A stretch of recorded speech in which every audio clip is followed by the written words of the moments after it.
Jai Hind everyone. My name is Arun Bhadauria and I'm your maths teacher at defence उस्ताद। और इस video में हम लोग discuss करेंगे कि भाई मैथ्स के पेपर को अटेम्प्ट करने की सीडीएस के पेपर में एक आइडियल स्ट्रेटजी क्या होती है।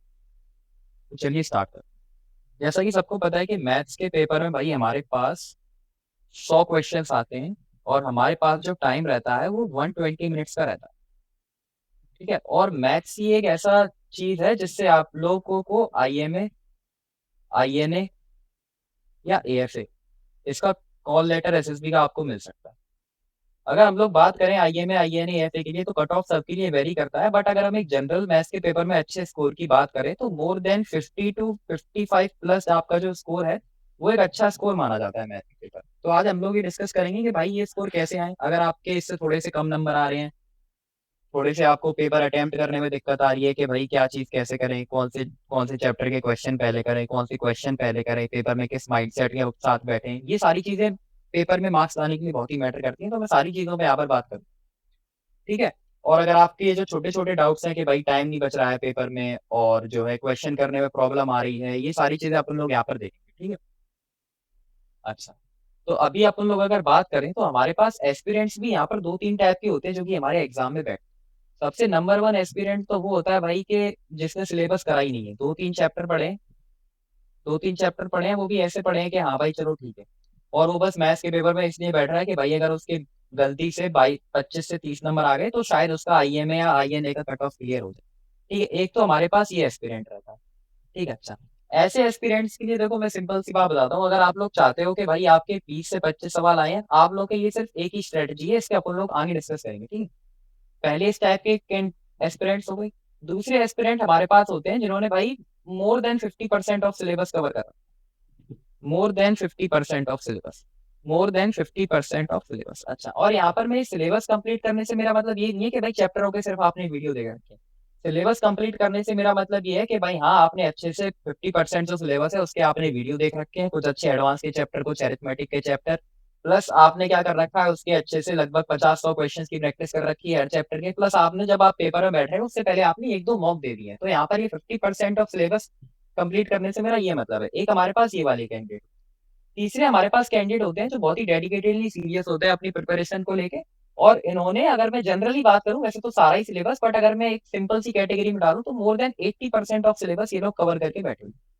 More than 80% of syllabus in लोगों ने कवर किया होता है, प्लस पेपर में अच्छे जाने से पहले इन्होंने आराम से अपने 5 से 7 मॉक्स जो है वो दे रखे होते हैं। तो ये हमारे पास हो गई तीसरी कैंडिडेट, तीसरी कैटेगरी के कैंडिडेट। ठीक है। अब इन तीनों ही बच्चों के लिए जो स्ट्रेटजी है पेपर की वो एकदम अलग होगी कि भाई पहले बच्चा क्या किस टाइप की चीज करे, सेकंड बच्चे के लिए कौन सी चीज वर्क करेगी, थर्ड बच्चे के लिए कौन सी चीज वर्क करेगी। ठीक है। चलो, अभी अगर अपन लोग फर्स्ट कैंडिडेट के लिए देखें कि भाई जिसने सिर्फ 2 से 3 चैप्टर पढ़े हैं, तो यहाँ तो नो ब्रेनर है कि भाई सबसे पहले उसको पेपर में कुछ देखना ही नहीं है। उसने जो चैप्टर पढ़ रखे हैं उसको, उसके सबसे पहले तो क्वेश्चंस को क्या करना है, सिलेक्ट करना है। ठीक है, कि भाई इस चैप्टर के मेरे ये क्वेश्चंस आए हैं। ठीक है, तो उन क्वेश्चंस को उसने सबसे पहले सिलेक्ट किया, फिर देन वो क्या करेगा, उनको अटेम्प्ट करना चालू करेगा। मान लो इस बंदे ने चैप्टर पढ़ रखे हैं, जैसे मान लो इसने अलजेब्रा पढ़ रखा है, एक इसने मान लो कि ट्रिग्नोमेट्री पढ़ रखा है। ठीक है, ये दो एडवांस के चैप्टर पढ़ रखे हैं इसने, और इसने अरिथमेटिक के अपने 3-4 टॉपिक जो होते हैं, time, speed, distance, time and work, ये सब पढ़ रखे हैं जो कि एफकेट के पेपर में आते हैं इसके हिसाब से।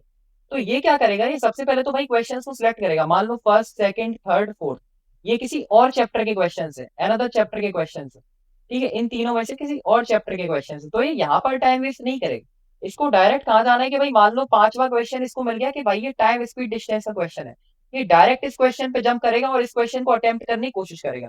क्योंकि इस बच्चे को सिर्फ इन्हीं 4-5 चैप्टर के सवाल करने, तो इसके लिए टाइम की कमी नहीं पड़ने वाली है। ये डायरेक्ट अपनी इन्हीं क्वेश्चन पे जाएगा, इनको अटेम्प्ट करने की सोचेगा। अगर ये मान लो इन चैप्टरों में से अगर ये 35 क्वेश्चन भी अटेम्प्ट कराता है, अटेम्प्ट विद इन, मैं अगर बोलूँ तो 90% एक्यूरेसी के साथ, क्योंकि इसने यही चैप्टर पढ़ रखे हैं, तब भी इसके जो मार्क्स है वो इस रेंज में आराम से आ जाएंगे कि भाई 25 से 30 मार्क्स इसके यहाँ पर आ रहे हैं। ठीक है, तो इस बच्चे को ये चीज करना, इसको ध्यान क्या रखना है कि भाई ये जो चैप्टर इसने नहीं पढ़े हैं, जिसको इस पर थोड़ा थोड़ा कॉन्फिडेंस है, इन क्वेश्चनों में ना अटके।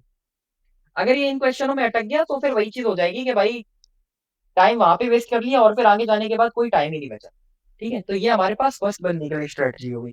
ठीक, मैं आपको लास्ट में कुछ जनरल टिप्स भी बताऊंगा जो कि सारे एस्पिरेंट्स के लिए काम करेंगी। मैंने पर्सनली एएफए सीडीएस के लिए 6 बार निकाला, और ये सारी चीजें जो मेरे लिए वर्क की हैं, यही मैं आप लोगों को बताऊंगा कि भाई ये सारी चीजें मेरे लिए वर्क की है, तो आप लोगों के लिए भी करेंगी। बहुत ही जनरल बात है, बट पेपर में बहुत ही ज्यादा मेजर फैक्टर प्ले करती है। ठीक है। अच्छा, अभी हम आते हैं सेकंड बंदे के ऊपर कि जिसने मोर than 50% of the syllabus divide कर। अच्छा, अभी यहाँ पर एक सिंपल सी चीज समझो, जो कि ये दोनों, ये जो सेकंड और थर्ड कैटेगरी के बंदे हैं, दोनों के लिए काम करेगी कि भाई हमारे जो 100 क्वेश्चन होते हैं, ये हमारे 3 कैटेगरी में डिवाइड होते हैं। सबसे पहले तो यहाँ पर आ जाते हैं भाई इजी क्वेश्चन। आप कोई सा भी पेपर उठा के देख लो सीडीएस का, उसमें इन्हीं 3 कैटेगरी के क्वेश्चन आते हैं और लगभग इसी रेशो में रहते हैं जिसमें मैं आपको बता रहा हूँ। सबसे पहले आते हैं हमारे पास इजी लेवल के क्वेश्चन। तो ये जो इजी लेवल के क्वेश्चन है, आपको एग्जाम में 40 से 50 की रेंज में जो क्वेश्चन मिलेंगे, ये इजी लेवल के ही होंगे। ठीक है, 40 से 50 क्वेश्चन आपके ये हो गए। फिर आते हैं आपके मॉडरेट लेवल के क्वेश्चन। मॉडरेट लेवल के क्वेश्चन, ठीक है। मॉडरेट लेवल के क्वेश्चन जो होते हैं वो एग्जाम में 30 से लेके 35 क्वेश्चन जो होते हैं वो आपके मॉडरेट लेवल के। ठीक, ये हो गए मॉडरेट लेवल के क्वेश्चन। फिर आपके पास थर्ड टाइप की कैटेगरी जो आती है, उसको अपन बोल सकते हैं हार्ड होते हैं, या फिर इनको ये भी बोल सकते हैं कि भाई ट्रिकी है, या फिर ये भी बोल सकते हैं कि भाई ये टाइम टेकिंग क्वेश्चन है। तो वो लगभग ये इस वाली कैटेगरी में डाल, तो ठीक है। ये जो क्वेश्चंस होते हैं, ये एग्जाम में लगभग 15 से 20 क्वेश्चंस ऐसे होते हैं जो कि इस टाइप की कैटेगरी में होते हैं। ठीक है। अच्छा, अभी ये जो सेकंड और थर्ड कैटेगरी वाले बंदे हैं, जिन्होंने अपना अपना सिलेबस अच्छी तरीके से कंप्लीट कर रखा है 50% से प्लस, तो ये लोग क्या करेंगे, ये लोग सबसे पहले क्वेश्चंस को करना चालू करेंगे। मान लो नंबर 1 आपने क्वेश्चन किए, ये वाली चीज तो करनी है कि जो चैप्टर आपने पढ़ाई नहीं है, उसके क्वेश्चंस को पहले अटेम्प्ट करने से तो कोई फायदा नहीं। अगर मान लो फर्स्ट क्वेश्चन आपको देखा जो कि चैप्टर आपने पढ़ रखा है, just just for an example मैंने बोला कि भाई फर्स्ट क्वेश्चन जो है वो आपको ट्रिग्नोमेट्री का मिला, तो आपको एक ट्रिग्नोमेट्री का क्वेश्चन देख के डिसाइड करना है कि क्या भाई मैं इसको 1 से लेके 1.5 मिनट के अंदर कंप्लीट कर सकता हूँ। आपने पहला क्वेश्चन देखा कि भाई ट्रिग्नो का है, ट्रिग्नो मैंने पढ़ रखा है, तो ये देखना है कि भाई 1 से 1.5 मिनट में क्या इसको कंप्लीट कर सकता हूँ। अगर कंप्लीट कर सकते हो तो वेल एंड गुड। तुरंत क्या करना है, इसको सॉल्व करना है। तुरंत आपने सॉल्व किया, और सॉल्व करने के साथ साथ ही आपको क्या करना है, जैसे ही आंसर आया आपका, अगर मान लो सी ऑप्शन आपका आंसर आया, तो तुरंत ही ओएमआर शीट फिल कर देती है। ओएमआर शीट तुरंत ही फिल कर देनी है। ये वेट नहीं करना है कि भाई मैं 1 से लेके 10 क्वेश्चन तक करूंगा, फिर 10 क्वेश्चन की साथ में ओएमआर शीट फिल करूंगा, ये वाला काम आपको नहीं करना। आपको डायरेक्ट क्या करना है कि भाई डायरेक्ट आपने पहला क्वेश्चन सॉल्व किया, पहले का आपका आंसर आया, डायरेक्ट ओएमआर शीट फिल कर दो। सिंपल सी चीज है। ठीक है, क्योंकि लास्ट में क्या होता है, मैथ्स करने में ज्यादा इन्वॉल्व हो जाते हैं। जब हम ज्यादा इन्वॉल्व हो जाते हैं तो हमें टाइम का पता नहीं पड़ता। इस वजह से ऐसा भी बहुतों के साथ होता है कि भाई वो 1 से लेके 10 क्वेश्चन कर तो देते हैं, बट फिल नहीं कर पाते हैं टाइम प्रेशर में आके। ठीक है, तो इस वजह से पहला क्वेश्चन सॉल्व किया, तुरंत ओएमआर शीट में फिल कर दो। फिर मान लो सेकंड से लेके 10th क्वेश्चन तक ऐसे क्वेश्चन आ रहे हैं जो कि आपके किसी ऐसे चैप्टर के आ रहे हैं जिनको मैं बोल सकता हूँ कि मान लो ये हार्ड लेवल के क्वेश्चन है। सेकंड से थर्ड तक 10th तक कैसे क्वेश्चन आए जो कि हार्ड लेवल के क्वेश्चन है, जिनको आप अभी अटेम्प्ट करना नहीं चाहते हो। कुछ क्वेश्चन ऐसे होते हैं जो लैंग्वेज से ही हार्ड लगते हैं, कि भाई मान लो टाइम स्पीड डिस्टेंस का सवाल आया, आपने टाइम स्पीड डिस्टेंस पढ़ रखा है, बट 5 से 7 लाइन का क्वेश्चन आया, तो 5 से 7 लाइन का क्वेश्चन पढ़ने में ही आपको कम से कम 1 मिनट लग जाएगा। फिर आप इसको फिर आप इसको डिनोट करोगे मैथमेटिक्स में अपनी भाषा में कि भाई क्या है, क्या बोला गया है, क्या नहीं, तो फिर से आपको 1 मिनट इसको लगभग फॉर्मेट बनाने में लग जाएगा। देन मान लो 1 मिनट सॉल्व करने में लग गया। तो हार्ड क्वेश्चन में लगभग मैं एवरेज मान के चलता हूँ कि भाई 3 से 4 मिनट तो लगेंगे ही, बट ये 3 से 4 मिनट आपको स्टार्टिंग में नहीं देने, ये चीज याद रखो। स्टार्टिंग में ये 3 से 4 मिनट बिल्कुल नहीं देने। आपको क्या करना है, जैसे हार्ड क्वेश्चन कोई आया, मैं क्या करता था, मान लो फर्स्ट सेकंड थर्ड फोर्थ ये इजी क्वेश्चन है, तो मैंने ये वाले अटेम्प्ट करके मार्क कर दिया। मान लो फिफ्थ क्वेश्चन ऐसा है जो कि मॉडरेट लेवल का, अब मॉडरेट लेवल का क्वेश्चन मैं कर तो सकता हूँ, बट ये मेरे 2 मिनट ले जाएगा। तो मैं क्या करता था, मैं इस पे एक सर्कल लगा देता था कि भाई जब मैं सेकंड गो में आऊंगा पेपर करने के लिए, तब मैं इसको सॉल्व कर दूंगा। ठीक है, तो भाई ऐसे करता था। फिर मान लो 6th 7th 8th 9th ये कैसे है, ये हार्ड लेवल के क्वेश्चन है। मैंने देख के ही पता चल गया कि भाई ये हार्ड लेवल के हैं और ये मेरा काफी टाइम ले जाएंगे, तो मैं क्या करता था, मैं इन पे 2 सर्कल मार्क कर देता, ऐसे करके 2 सर्कल मार्क कर देता था। जिससे मेरे को क्या पता चलता था कि भाई ये हार्ड क्वेश्चन है और इन पे टाइम वेस्ट करने का अभी स्टार्टिंग में कोई मतलब नहीं है। तो भाई मैं ऐसे इनको छोड़ते हुए निकल जाता था। फिर मेरे को आगे जाके 10th 11th 12th ऐसे करके इजी क्वेश्चन मिलते थे, इनको मैं फिर से अटेम्प्ट करता था और भाई अपनी ओएमआर शीट में तुरंत के तुरंत फिल कर देता था। ठीक है, हमेशा एक चीज याद रखो, कोई भी कैटेगरी का बंदा है, हमेशा पेपर को अपने 3 गो में सॉल्व करना है। ठीक है, 3 गो में पेपर को सॉल्व करना है। जो हमारा फर्स्ट टाइम है, जब हम लोग फर्स्ट टाइम में पेपर को सॉल्व करेंगे, तब जो इजी क्वेश्चंस है, इन इजी क्वेश्चंस को सॉल्व करेंगे। हमारे इजी क्वेश्चंस एग्जाम में 40 से 50 आ रहे हैं, मैं ये मान के चलता हूँ कि भाई आपने जो पहले गो में क्वेश्चन सॉल्व किए, वो मान लो जो मॉडरेट लेवल का बंदा है वो कितने सॉल्व कर देगा, इसमें से 20 से 25 सवाल जो है वो मॉडरेट लेवल का बंदा आराम से सॉल्व कर देगा, अगर उसने 50% ऑफ द सिलेबस कर रखा है। ठीक है, तो और ये 20 से 25 सवाल करने में आपको ज्यादा टाइम नहीं लगेगा। मैं बहुत से बहुत टाइम बताऊं, मान लो 45 मिनट्स लग रहे हैं आप, ठीक है, 45 मिनट्स बहुत होते हैं यार 20 से 25 सवाल के लिए, और वो भी इजी सवाल की बात कर रहा हूं मैं। अगर इजी सवाल करने में आपको यहाँ पर 45 मिनट्स भी लग रहे हैं, फिर आप सेकंड गो में आओगे, आप देखोगे कि भाई मॉडरेट सवाल कहाँ पर, आप मॉडरेट क्वेश्चंस को पिक करोगे जिनको आपने एक एक सर्कल लगा के छोड़ा है, फिर उन क्वेश्चंस को अटेम्प्ट करोगे। मॉडरेट क्वेश्चन हमारे पास 30 से 35 है, मैं ये मान के चल रहा हूँ कि भाई आपने 10 क्वेश्चन भी इसमें से सॉल्व कर लिए। 10 क्वेश्चन, 10 से कम भी हो सकते हैं, ज्यादा भी हो सकते हैं, बट ऑन एन एवरेज मैं मान के चल रहा हूँ 10 क्वेश्चन भी आपने सॉल्व कर लिए। और इन 10 क्वेश्चन को करने के लिए मैं भाई आपसे बोल रहा हूँ कि मान लो आपको 30 मिनट भी लगे, चलो मैं 3 मिनट का टाइम लेके चल रहा हूँ यहाँ पर, तब भी आपके पास अभी सिर्फ 1 घंटा 15 मिनट ही हुआ, 1 घंटा 15 मिनट भी हुआ है। फिर जो आपके रिमेनिंग क्वेश्चन है, मैं यहाँ पर हार्ड क्यों नहीं लिख रहा हूँ, मैं रिमेनिंग क्यों लिख रहा हूँ, फिर वो आपके ऊपर है कि भाई आपको हार्ड क्वेश्चन करने में कॉन्फिडेंस है, या फिर आपकी जो इजी और मॉडरेट में से जो सवालों के आंसर नहीं आ रहे थे वो निकालने में कॉन्फिडेंस है। आप उन क्वेश्चंस को अटेम्प्ट करोगे। और यहाँ पर अगर आपने 15 से 20 कर दिए विद इन जो आपका टाइम बचा है, मान लो 45 मिनट्स आपके बचे हैं, विद इन 45 मिनट्स आपने अगर ये कर दिए, तो 25, 10 और 15 कितना स्कोर हो गया, आप लगभग 50 मार्क्स तक आराम से पहुंच जाओगे अगर आपने 50% ऑफ द सिलेबस भी कर रखा है। और जिस बंदे ने 80% ऑफ द सिलेबस कर रखा है उसके लिए इन क्वेश्चंस की जो वैल्यू है अपने आप बढ़ जाएगी। अगर जहां पर मॉडरेट बंदा, अगर जहां पर जो इस बंदे ने 50% सिलेबस कर रखा है वो 20 से 25 सवाल करेगा, तो वही जिसने 80% सिलेबस कर रखा है वो यहाँ पर 30 से 35 सवाल करेगा, यहाँ पर वो लगभग 15 से 20 सवाल करेगा, यहाँ पर वो लगभग 25 से 30 सवाल करेगा। तो उसका आराम से स्कोर जो है वो 70 75 के समथिंग आराम से पहुंच सकता है अगर वो पेपर में काम माइंड से इसको सॉल्व करे। ठीक, आई होप यहाँ तक सबको क्लियर हुआ होगा। ठीक है, ये स्ट्रेटजी किस लिए फॉलो करनी है, इस स्ट्रेटजी को फॉलो करने का सबसे बड़ा कारण ये है कि भाई अगर मैं आपसे कहूँ कि मोर देन 90% तो नहीं, but more than 60% of the candidates ऐसे होते हैं जो कि पेपर यार पूरा देख ही नहीं पाते हैं, मतलब वो 100 क्वेश्चन तक पहुंच ही नहीं पाते हैं। वो बस क्या करेंगे, वो बस पहुंच पाएंगे 50 से लेके 60 क्वेश्चन तक, इसमें से भी वो बस 30 से 35 क्वेश्चन अटेम्प्ट कर पाएंगे, एंड देन टाइम खत्म, टाइम बचा ही नहीं। ठीक है, तो वो क्वेश्चंस देख ही नहीं पाएंगे कि भाई आगे क्वेश्चन क्या है, मैं इसको कर सकता हूँ नहीं कर सकता हूँ। अगर आप क्वेश्चन देख ही नहीं पाओगे तो फिर करने का तो कोई मतलब ही नहीं रहा। ठीक है, तो ये एक स्ट्रेटजी है जिसको सारे लोग फॉलो कर सकते हैं। ठीक है, बस इस स्ट्रेटजी को अपने हिसाब से मॉडिफाई भी कर सकते हो। ठीक है, अगर मान लो आप इस तरीके के कैंडिडेट हो कि भाई आपको कुछ चैप्टर में बहुत ज्यादा कॉन्फिडेंस है, जैसे मान लो आपने कुछ चैप्टर्स बहुत अच्छे से पढ़ रखे हैं, जैसे आपने अरिथमेटिक अच्छे से फॉलो पढ़ रखी है, अरिथमेटिक आपने अच्छे से पढ़ रखी है कि भाई आपको अरिथमेटिक में कॉन्फिडेंस है कि भाई अगर अरिथमेटिक के एग्जाम में 30 क्वेश्चन आ रहे हैं तो मैं इस 30 में से 25 प्लस तो आराम से कर दूं। ठीक है, अगर आप ये वाले कैंडिडेट हो कि भाई आपने अरिथमेटिक अच्छे से पढ़ रखी है, क्योंकि अरिथमेटिक हमारे हर उसमें आती है, सीएपीएफ में भी अरिथमेटिक ज्यादा आती है, एफ कैट में भी आती है, कोस्ट गार्ड असिस्टेंट कमांडेंट का जो पेपर होता है उसमें भी आती है। तो अरिथमेटिक मोस्टली बच्चों की अच्छी होती है, तो मैं ये मान के चलता हूँ कि आप इस टाइप की कैंडिडेट हो कि आपने अरिथमेटिक अच्छे से पढ़ रखी है। प्लस आपने क्या किया है कि भाई ये जो एडवांस मैथ्स है, इस एडवांस मैथ्स के आपने कुछ चुनिंदा चैप्टर कर रखे हैं। जैसे अगर मैं इजी चैप्टर लेके चलूँ तो मान लो आपने मेंसुरेशन चैप्टर अच्छे से कर रखा है। ठीक है, और मैं मान के चलता हूँ कि भाई आपने ट्रिग्नो कर रखा है, क्योंकि ट्रिग्नो भी थोड़ा बहुत पार्ट जो है वो सब लोग स्कूल में पढ़ते हैं, तो मेंसुरेशन हो गया, ट्रिग्नो हो गया।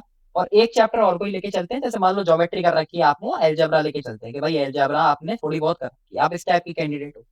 तो भाई आपको सबसे पहले क्या करना है, आपको पेपर खोलना है, पेपर में देखो भाई अरिथमेटिक है कहाँ पर, जहां जहां अरिथमेटिक के क्वेश्चन आए तुरंत उनको पकड़ो, एक एक करके सोल्व करते जाओ। फर्स्ट क्वेश्चन अरिथमेटिक सोल्व कर दिया, सेकंड क्वेश्चन ऐसे चैप्टर का आया मान लो ज्योमेट्री का आ गया, देखना ही नहीं है उसकी तरफ, आगे बढ़ जाओ तुरंत। थर्ड क्वेश्चन ऐसे ही मान लो अरिथमेटिक का है, सोल्व कर दिया। Fourth question, fifth question, six question किसी और चैप्टर का है, आगे बढ़ो। सेवंथ क्वेश्चन आपके पास आया ट्रिग्नो का, आपने सोल्व कर दिया। ठीक है, तो ये चीजें आप लोग अपना सकते हो।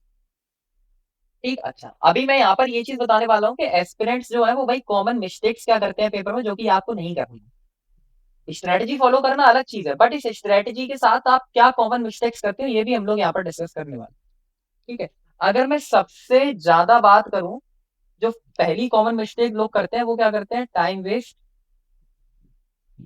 On easy questions, on easy question. ठीक है, अच्छा मैं मिस्टेक्स बताऊंगा, साथ साथ में ये भी बताऊंगा कि इसका सोल्यूशन क्या है कि भाई इसको कैसे ठीक कर सकते हो। अच्छा, इजी क्वेश्चन में टाइम वेस्ट करने से मेरा मतलब क्या है, मान लो आपने कोई क्वेश्चन सॉल्व किया और वो इजी कैटेगरी का, ऐसा इजी कैटेगरी का, अब क्या किया, आप उसको सॉल्व कर रहे हो, सॉल्व करते जा रहे हो, बट यहाँ पर कहीं आपकी कैलकुलेशन मिस्टेक होगी, कैलकुलेशन मिस्टेक होगी और बहुत ही माइनर सी मिस्टेक। ठीक है, आपने क्या किया, आपका आंसर नहीं आ रहा, आप इसी को बार बार देखते जा रहे हो, इसको अपनी ईगो पे ले रहे हो कि भाई ये तो इजी क्वेश्चन है, ये भी मेरे से सॉल्व नहीं हो रहा। ठीक है, आपने एक बार गलती कर दी, सेकंड टाइम उसको चेक कर लो, एक टाइम उसको चेक कर लो, क्योंकि इजी क्वेश्चन है, चेक करने में इतना टाइम नहीं लेगा। आपने सेकंड टाइम चेक कर लिया, अगर ये कैलकुलेशन मिस्टेक आपके पकड़ में आ गई तो अच्छी बात है, इसको रेक्टिफाई कर दोगे, अपने आप आंसर आ जाएगा। बट अगर ये पकड़ में नहीं आ रही है तो आपको क्या करना है, इस क्वेश्चन को यहाँ पर लीव कर देना। क्या करना है, इस क्वेश्चन को लीव कर देना। जैसे ही आप लीव करके अगले क्वेश्चन पे आओगे, मान लो अगला क्वेश्चन आपका सॉल्व हो गया, ठीक है, आगे के आपने मान लो 5-6 सवाल सॉल्व कर लिए, ठीक है, या फिर आप लोग सेकंड को में इस क्वेश्चन को कर दोगे तो भी कोई दिक्कत वाली बात नहीं, ठीक है, या फिर आप अगर 5-6 सॉल्व करके अगर इस पे वापस आओगे ना, एक बार स्टार्टिंग सॉल्व करोगे तो अपने आप ये वाली कैलकुलेशन मिस्टेक रेक्टिफाई हो जाएगी आप। ठीक है, तो सबसे पहली मिस्टेक तो अपनी ये हो गई। सेकंड मिस्टेक हमारी क्या होती है, सिली मिस्टेक, कि भाई हम बहुत ही ज्यादा सिली मिस्टेक करते रहते हैं एग्जाम। अच्छा, सिली मिस्टेक से मेरा मतलब क्या है, देखो, सिली मिस्टेक से मेरा मतलब ये है कि आप प्रॉपर क्वेश्चन को रीड ही नहीं करते, प्रॉपर रीडिंग ऑफ क्वेश्चन। ठीक है, कि भाई क्वेश्चन को प्रॉपर रीड तो करो। मान लो क्वेश्चन में हमें कोई टर्म दे रखी है, थीटा बोल रखा है 30 डिग्री, आपने थीटा 45 डिग्री लेके सॉल्व कर दिया, यहीं पर मिस्टेक हो गई। ये वाली बहुत सी मिस्टेक करते हैं। ठीक है, एक्स की वैल्यू हमें दे रखी है मान लो 35, हम लोग 34 लेके सॉल्व कर दिए, ये वाली मिस्टेक एग्जाम में बहुत ज्यादा होती है। तो भाई सबसे ज्यादा ये वाला काम नहीं करना है। अगर आपने ये वाला काम कर दिया तो वो सवाल आपके 2 मिनट ले भी जाएगा, प्लस वो आंसर भी नहीं देगा, प्लस आप डिमोटिवेट भी हो जाओगे। तो भाई ये वाली चीजें जो है, ये वाली चीज हमें एग्जाम में रिपीट नहीं। ठीक है, अच्छा, सेकंड मिस्टेक आपकी ये हो गई। तीसरी मिस्टेक भाई क्या होती है कि प्रेशर को मेंटेन नहीं कर पाना, मतलब प्रेशर को एब्जॉर्ब नहीं कर पाता। क्या प्रेशर एब्जॉर्ब से मेरा मतलब क्या है, देखो, अगर अपन लोग सीडीएस मैथ्स के पेपर की बात करें तो सबसे पहले आपका क्या होता है, देखो, इंग्लिश का पेपर होता है 2 घंटे का। इंग्लिश का पेपर हुआ आपका 2 घंटे का, फिर आपका 1 घंटे का रहता है ब्रेक, फिर हो गया आपका ब्रेक, फिर आपका होता है जीएस का पेपर। जीएस का पेपर, ठीक है, ये आपका ले लेता है मान लो 2 घंटे, ये हो गए इसके। ठीक है, फिर आपका 1 घंटे अगेन हुआ ब्रेक। ठीक, फिर आपका होता है जाके मैथ्स का पेपर। अच्छा, ठीक, तो आपको देखो कितना टाइम आप मैथ्स के, यानी कि 2, 3, 4, 5 और 1, 6, यानी कि आफ्टर 6 आवर्स आप लोग मैथ्स के पेपर में बैठने वाले। ठीक है, और 6 घंटे ऐसा नहीं है कि आपने कोई फन काम किया, 6 घंटे आप यहाँ पर इंग्लिश के पेपर में दिमाग लगा के आ रहे हो, जीएस के पेपर में दिमाग लगा के आ रहे हो। ठीक है, तो भाई ये आप दिमाग लगाने के बाद इस मैथ्स के पेपर में बैठने के लिए आ रहे हो। ठीक है, तो सबसे पहली चीज तो जो सारे लोगों को ध्यान रखनी है कि भाई ये इंग्लिश और जीएस की कोई भी चीज लेके मैथ्स के पेपर में नहीं बैठना है। कोई भी चीज लेने से मेरा मतलब है, चाहे ये पेपर अच्छे जाए, चाहे ये मॉडरेट लेवल के जाए, चाहे ये बेकार लेवल के जाए, बट इन पेपरों को लेके यहाँ पर नहीं बैठ रहा है कि अरे यार मेरा तो इंग्लिश का बेकार चला गया तो भाई मैं मैथ्स का भी बेकार कर दूं। ये वाला काम नहीं करना है। ठीक है, ऑफकोर्स आप कॉन्फिडेंस लेके तो यहाँ पर आओगे, अगर आपका इंग्लिश का पेपर जाएगा तो ऑब्वियस सी बात है कि भाई आप जीएस के पेपर में भी एक कॉन्फिडेंस के साथ बैठोगे कि हाँ भाई मेरे इंग्लिश में आराम से 80-85 प्लस आ रहे हैं, तो मैं जीएस में भी आराम से 25 प्लस स्कोर कर दूंगा। ये कॉन्फिडेंस तो रहेगा ही अगर आपने पढ़ा। बट अगर आपका थोड़ा बहुत इधर उधर भी होता है पेपर, ये 80 से 75 क्वेश्चंस भी होते हैं, तो ऐसा नहीं है कि आप बहुत ही ज्यादा डिमोटिवेट हो जाओ, ये वाला काम नहीं करना है। ठीक है, मैथ्स के पेपर में आराम से बैठना है, एक काम माइंड से बैठना है। हमेशा याद रखो, कोई भी क्वेश्चन गलत गलत हो रहा है या फिर आपका आंसर नहीं आ रहा है, एक डीप ब्रेथ लेना।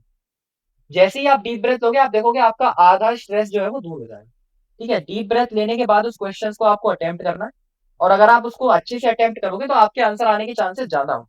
ठीक है, डीप ब्रेथ लेनी है हमेशा पेपर अटेम्प्ट करने से पहले। ठीक, और एक चीज और कर सकते हो, देखो, जब मैं 6 घंटे ऐसे मतलब इंग्लिश के पेपर, जीएस के पेपर, मैं क्या करता था, मैं या तो कोई कोल्ड ड्रिंक वगैरह पी लेता था। जब मैथ्स के पेपर में पहले से बैठता था मैं, तो एक कोल्ड ड्रिंक पी लेता था, नहीं तो मैं एक अपने साथ सरदर्द की गोली लेके जाता था। जैसे मैं सेरेडॉन की एक गोली अपने साथ लेके जाता था, और मैं पेपर से जस्ट पहले इसको खा लेता था, जिससे क्या हो कि मेरा सर दर्द ना हो। नहीं तो मेरे को थोड़ा सा हेडेक होने लगता था ये इंग्लिश, जीएस, इन सब पेपर अटेम्प्ट करने के बाद।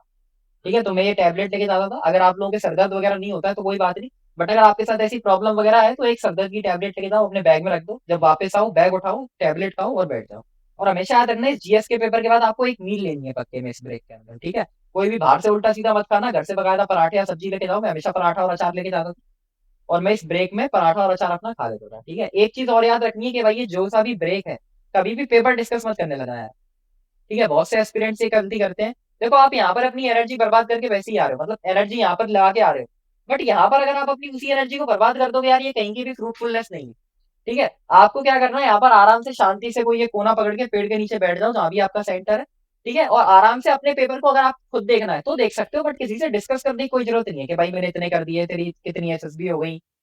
ठीक है, तू रेकमेंड हुआ या नहीं हुआ, अरे भाई एसएसबी तो फालतू है, एसएससी के पेपर दो, ये वाले काम नहीं करने हैं। ठीक है, पेपर डिस्कस नहीं करना है किसी से। ये ब्रेक को यूटिलाइज करना है भाई अपने माइंड को शांत करने के लिए, क्योंकि यहाँ पर जब माइंड में भसड़ होती है ना, तो बहुत भयंकर लेवल की होती है।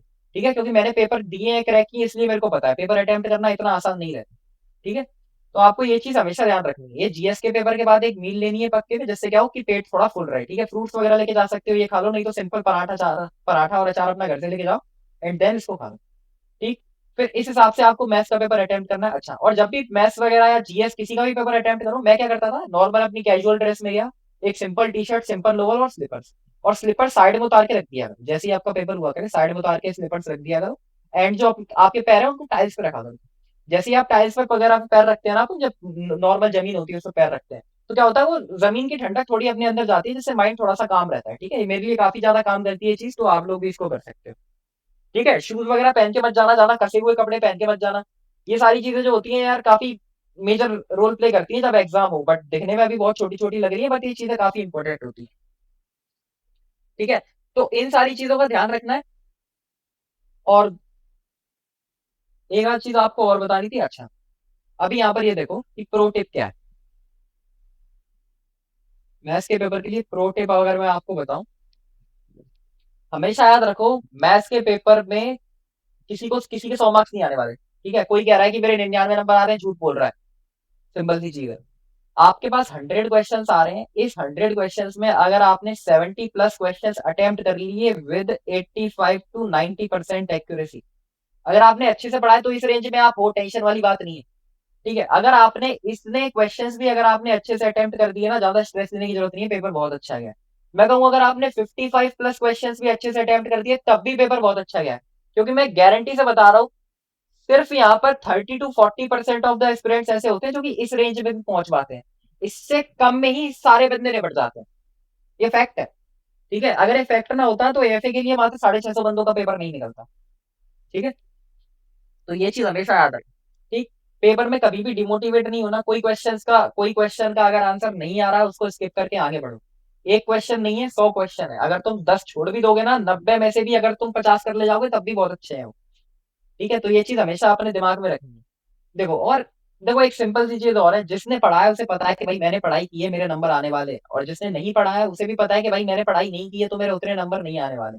तो इसी माइंडसेट के साथ भाई अपने पेपर में बैठना, ठीक है भाई। अगर अच्छे से पढ़ा होगा मार्क्स आएंगे, अगर अच्छे से नहीं पढ़ा होगा मार्क्स नहीं आएंगे, सिंपल सी चीज है, ठीक। बाकी ये कुछ जनरल चीजें थी जो पेपर से रिलेटेड, पेपर के अटेम्प्ट से रिलेटेड, ये मैंने आप लोगों को बता दिए, ठीक है। इस वीडियो को एक बार देख लेना। प्लस अगर आपका और कोई भी डाउट्स है रिलेटेड टू एनीथिंग, तो वो लोग भी आप पूछ सकते हो। हमारा सीडीएस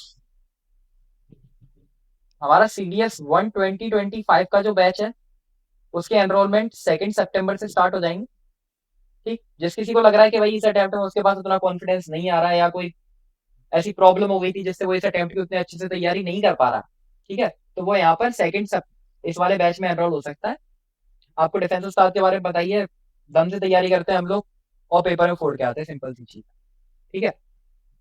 अच्छा, एक चीज और मैं आपको बताना चाहूंगा कि ये चीज और याद रखना यार, कि ये पेपर डिस्कस वाली ये चीज मत करना यार किसी से, ठीक है। और ये पेपर डिस्कस वाली और ये मीर वाली, ये चीज काफी रोल प्ले करती है, क्योंकि इसने मेरे पेपर में भी काफी रोल प्ले किया था, और जिससे मेरा पेपर लगभग मैथ्स का हमेशा ही अच्छा गया, ठीक। और डिमोटिवेट नहीं होना है, बढ़िया तरीके से पेपर करना है, ठीक है। चलो, अच्छा, और लास्ट के जो आपके 2 डेज बचे हैं, इस 2 दिनों में ये मत करने लगना कि भाई 100 से 200 क्वेश्चन आप लोग प्रैक्टिस करने के लिए बैठ गए, ये वाला काम मत करना। सिंपल 2 दिनों में क्या करना है, आपको अपने फॉर्मूला वगैरह रिवाइज करने हैं। फॉर्मूला अपने अच्छे से रिवाइज करो, ठीक है। फॉर्मूला रिवाइज करो, इंपॉर्टेंट कॉन्सेप्ट रिवाइज करो, इंपॉर्टेंट कॉन्सेप्ट रिवाइज करो, ठीक है। इंपॉर्टेंट कॉन्सेप्ट रिवाइज करो। कॉन्सेप्ट रिवाइज करने के बाद आप क्या कर सकते हो, जीएस की चीजें आप अपनी रिवाइज करो, इंग्लिश की वोकैब वगैरह ये सब रिवाइज करो, ठीक है। क्वेश्चन अटेम्प्ट करने के पेपर बीच में मत पहुंचना, और इन 2 दिनों के अंदर कोई भी मॉक वगैरह अटेम्प्ट करने की कोशिश मत करना, ठीक है।